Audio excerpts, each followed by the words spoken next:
In this video, I'm going to be showing you how you can create a Pinterest account on mobile. So the first thing is to open up the Pinterest app. And now you will have a couple of options. You can continue with Facebook or you can continue with Google. So for this tutorial, I will continue with Google. And then you just want to go ahead and select the Google account that you want to use for your Pinterest account. So I'll go ahead and select the email that I want to use. And then it'll create your account using that email address that you just selected. Now you just need to set up your account. So I'll select mail, select your location, tap on next.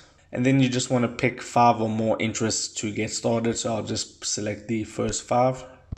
Tap on next at the top right. And it's going to go ahead and customize your Pinterest for you. So you get all the pins that you're interested in. And now you have an account on Pinterest. And from here, you can go ahead and use Pinterest as you would like, but that would be how you create a Pinterest account using your phone. It's very quick and simple to do. If this video helped you out, make sure to hit the like button and subscribe for more. Take care.